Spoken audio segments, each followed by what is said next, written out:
আজকে বানিয়ে দেখাবো একদমই সফট জুসি চিকেন কোফতা কারির রেসিপি। বাড়িতে অনেকেই আছে যে সলিড চিকেনটা খেতে কিন্তু পছন্দ করে না, তো সলিড চিকেন দিয়ে এইভাবে কোফতা কারি তৈরি করে দিলে একদম আঙুল চেটেপুটে খাবে। ঘরে থাকা সাধারণ কিছু মশলাপাতি দিয়েই আজকে অসাধারণ টেস্টি এই চিকেন কোফতা কারিটা বানিয়ে দেখাবো। এটার সাথে ফ্রাইড রাইস, পরোটা, সাদা ভাত সব কিছু দিয়েই খেয়ে দেখতে পারো, দুর্দান্ত স্বাদ লাগে খেতে। আর একবার এই রেসিপিটা তৈরি করে দেখলে বারবার কিন্তু সলিড চিকেন দিয়ে এই রেসিপিটাই বানিয়ে খেতে ইচ্ছে করবে। তাহলে চলো আর কথা না বাড়িয়ে আজকে দুর্দান্ত স্বাদের চিকেন কোফতা কারির রেসিপিটা দেখে নেওয়া যাক। নমস্কার, আমি সুস্মিতা। আমার রান্নাঘরে সবাইকে স্বাগত জানিয়ে শুরু করছি আজকের রেসিপি। তো চিকেন কোফতা কারি বানানোর জন্য এখানে আমি নিয়েছি 350 গ্রাম বোনলেস চিকেন, যেটাকে আমি মিক্সিতে খুব ভালো করে এটাকে পেস্ট করে রেখেছি। তো সবার প্রথমে আমি এই পেস্টের মধ্যে দিয়ে দিচ্ছি অর্ধেকটা পাতিলেবুর রস। চিকেন কোফতাগুলো যত বেশি টেস্টি হবে, কোফতা কারিটাও কিন্তু খেতে ততটাই সুস্বাদু হবে।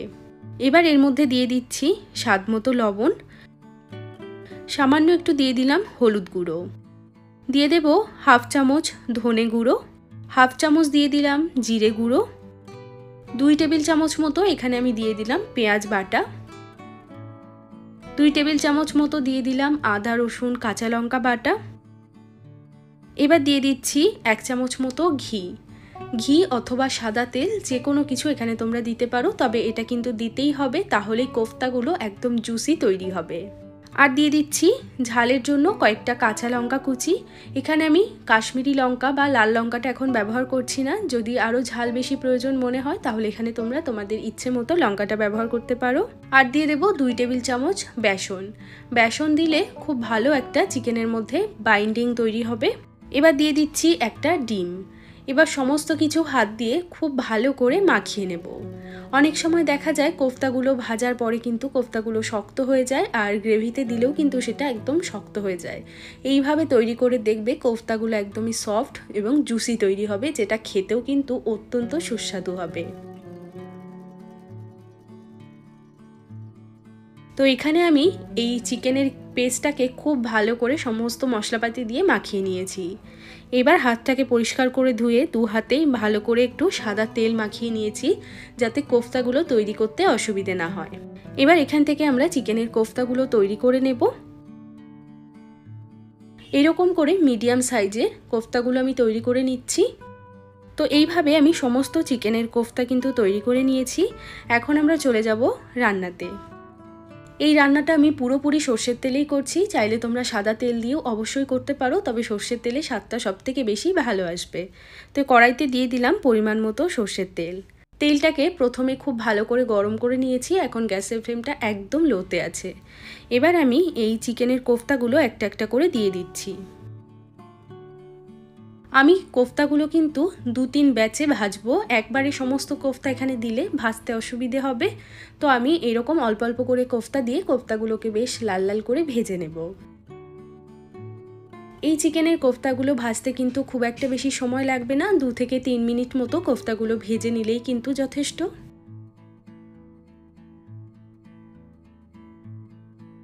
তো এখানে আমাদের চিকেনের কোফতাগুলো কিন্তু ভাজা হয়ে গেছে। এখন আমি এই কোফতাগুলোকে তুলে নিচ্ছি।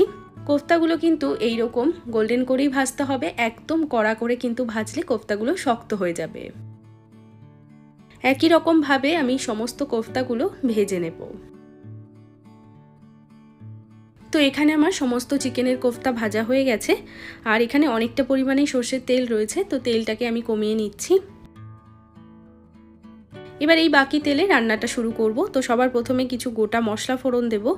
যেমন নিয়েছি 2টো তেজপাতা, হাফ চামচ মতো গোটা জিরে, 2টো দারচিনির টুকরো, 2টো এলাচ, 3-4টে লবঙ্গ এবং একটা শুকনো লঙ্কা। ফোড়নগুলো তেলের মধ্যে দিয়ে বেশ কয়েক সেকেন্ডের জন্য ফোড়নগুলোকে একটু ভেজে নেব। এবার এর মধ্যে আমি অ্যাড করে দিচ্ছি পেঁয়াজ বাটা। 2টো মিডিয়াম সাইজের পেঁয়াজ একটু জল দিয়ে ভালো করে বেটে নিয়েছি। পেঁয়াজ বাটাটা দিয়ে তেলের মধ্যে খুব ভালো করে আমাদের ভেজে নিতে হবে, যাতে পেঁয়াজের যে রসটা আছে সেটা শুকিয়ে যায়। 3 থেকে 4 মিনিট মতো পেঁয়াজটাকে ভালো করে ভেজে নিয়েছি। পেঁয়াজের থেকে যে জলটা বেরিয়েছিল সেটা কিন্তু শুকিয়ে গেছে। এখন এর মধ্যে আমি দিয়ে দিচ্ছি আদা রসুন কাঁচা লঙ্কা বাটা 1 টেবিল চামচ। এটাকেও 2 থেকে 3 মিনিটের জন্য ভেজে নেব।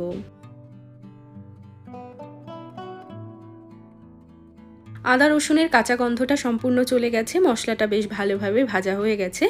এখন এর মধ্যে আমি অ্যাড করে দিচ্ছি একটা বড় সাইজের টমেটো বাটা, তার সাথে দিয়ে দেব স্বাদ মতো লবণ, দিয়ে দিচ্ছি হাফ চামচ হলুদের গুঁড়ো, 1 চামচ ধনে গুঁড়ো, 1 চামচ দিয়ে দিলাম জিরে গুঁড়ো, 1 চামচ দিয়ে দেব কাশ্মীরি লঙ্কার গুঁড়ো,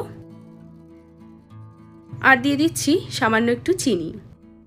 অল্প জল দিয়ে মশলাটা খুব ভালো করে নেড়ে চেড়ে মশলাটাকে একদম তেল ছাড়া পর্যন্ত কষিয়ে নিতে হবে। 7 থেকে 8 মিনিট সময় নিয়ে মশলাটাকে ভালো করে কষিয়ে নিয়েছি। এখন দেখো ওপরে পুরো তেলটা কিন্তু ভেসে উঠেছে। এখনও 2 থেকে 3 মিনিটের জন্য এইভাবেই নেড়ে চেড়ে মশলাটাকে আরও কিছুক্ষণ কষিয়ে নিচ্ছি। মশলাটা সম্পূর্ণ ভালোভাবে কষে গেলে মশলাটা অনেকটাই শুকিয়ে যাবে এবং তেলটা চারিপাশে ছাড়তে শুরু করবে। মশলাটা কিন্তু খুব ভালোভাবে কষাতে হবে, তাহলেই গ্রেভির টেস্টটা খুব ভালো আসবে, না হলে মশলাটার থেকে কাঁচা কাঁচা কিন্তু একটা টেস্ট আসবে। তো মশলা ভালোভাবে কষে যাওয়ার পর এখন এর মধ্যে আমি দিয়ে দিচ্ছি এইরকম বাটির 1 বাটি মতো জল। এই কোফতা কারিটা কিন্তু খুব বেশি পাতলা হবে না, আবার একদম শুকনো হবে না, তো সেই অনুযায়ী জল দিতে হবে। গ্রেভিটা হালকা ফুটে উঠলে ভেজে রাখা কোফতাগুলো দিয়ে দেব, আর দিয়ে দিচ্ছি একটা চেরা কাঁচা লঙ্কা। এবার 8 থেকে 10 মিনিটের জন্য লো ফ্লেমে কোফতাগুলোকে এইভাবেই রান্না করব। 8-10 মিনিট মতো কোফতাগুলোকে এইভাবেই কিন্তু আমি ভালো করে ফুটিয়ে নিয়েছি। এখন আমাদের কোফতা কারি কিন্তু একদম তৈরি হয়ে গেছে। চাইলে অবশ্যই তোমরা নামানোর আগে একটু গরম মশলার গুঁড়ো এখানে অ্যাড করতে পারো। এখন আমি গ্যাসটাকে অফ করে দেব। তো তৈরি হয়ে গেল আমাদের দুর্দান্ত স্বাদের চিকেনের কোফতা কারি। এটা খেতে এত সুস্বাদু হয়, একবার বানালে কিন্তু বাড়িতে বারবার বানিয়ে খেতে ইচ্ছে করবে। ফ্রাইড রাইস হোক, সাদা ভাত হোক, সব কিছুর সাথেই কিন্তু একদম দারুণ লাগে। আর এইভাবে চিকেনের কোফতা কারিগুলো তৈরি করলে কোফতাগুলো কিন্তু একদমই জুসি থাকবে এবং ভীষণই সফট থাকবে। অবশ্যই এইভাবে চিকেনের কোফতা কারি বানিয়ে দেখবে, বাড়ির সকলে কিন্তু ভীষণ আনন্দ করে খাবে। আর আজকের এই ভিডিওটা তোমাদের কেমন লাগলো সেটা কিন্তু অবশ্যই একটা লাইক বা কমেন্ট করে আমাকে জানাবে। চ্যানেলটিকে সাবস্ক্রাইব করে না থাকলে চ্যানেলটিকে সাবস্ক্রাইব করে নেওয়ার অনুরোধ রইল। সবাই ভালো থাকবে, সুস্থ থাকবে। আমি আবারও চলে আসবো অন্য কোনো রেসিপির সাথে। আজ এ পর্যন্তই, টাটা।